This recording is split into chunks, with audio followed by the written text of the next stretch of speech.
2026 வருஷத்துல மிக முக்கியமான கிரக பயிற்சியா பார்க்கப்படக்கூடிய சனி பகவானுடைய பயிற்சி மார்ச் மாதம் 6ஆம் தேதி சனி பகவான் தற்பொழுது இருக்கக்கூடிய கும்பராசியிலிருந்து தன்னுடைய அடுத்த வீடான மீன ராசிக்கு பயிற்சியாகிறார். இந்த சனி பயிற்சியில எந்தெந்த ராசிக்காரர்களுக்கு, குறிப்பா 7.5 சனி யாருக்கெல்லாம் முடியுது, அஷ்டம சனி யாருக்கு தொடங்குது, அர்த்தாஷ்டம சனி யாருக்கு தொடங்குது, இது யாருக்கெல்லாம் முடியுது அப்படின்ற பத்தி தான் நான் இந்த வீடியோல சொல்ல போறேன். அதுல முக்கியமா 7.5 நாட்டு சனி கிட்டத்தட்ட லாஸ்ட் ஒரு 8 வருஷமா, 7.5 வருஷம்ன்றது ஒரு வரவாசம் சேர்த்தே 8 வருஷமா நடந்துட்டு இருந்த மகர ராசிக்காரர்களுக்கு 7.5 சனி கம்ப்ளீட்டா 2026 மார்ச் மாசம் 6ஆம் தேதியோட முடியுதுங்க.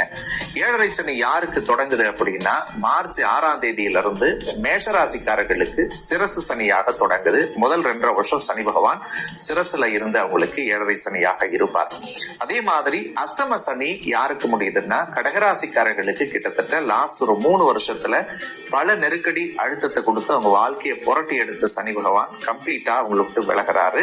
மார்ச் 6க்கு பிறகு சிம்ம ராசிக்காரர்களுக்கு அஷ்டமத்துல சனி பகவான் வராரு. சோ அஷ்டம சனி சிம்ம ராசிக்கு தொடங்குதுன்னு சொல்லலாம்.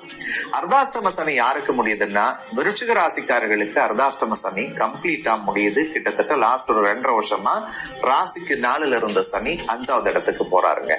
தனுசு ராசிக்காரர்களுக்கு அர்த்தாஷ்டம சனி தொடங்குது. 3ல இருந்த சனி 4வது இடத்துக்கு வராரு. 2.5 வருஷம் அர்த்தாஷ்டமத்துல சனி இருக்கிற காலம் கொஞ்சம் நிதானமா இருக்க வேண்டிய காலமா இருக்கும்.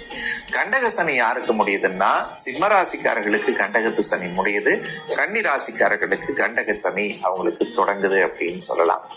லாப சனியாக யாருக்கு வருதுன்னா ரிஷப ராசிக்காரர்களுக்கு லாப சனி உருவாக போகுது. அந்த லாப சனி ஒரு பெரிய வெற்றியை தரக்கூடியதாக இருக்கும்.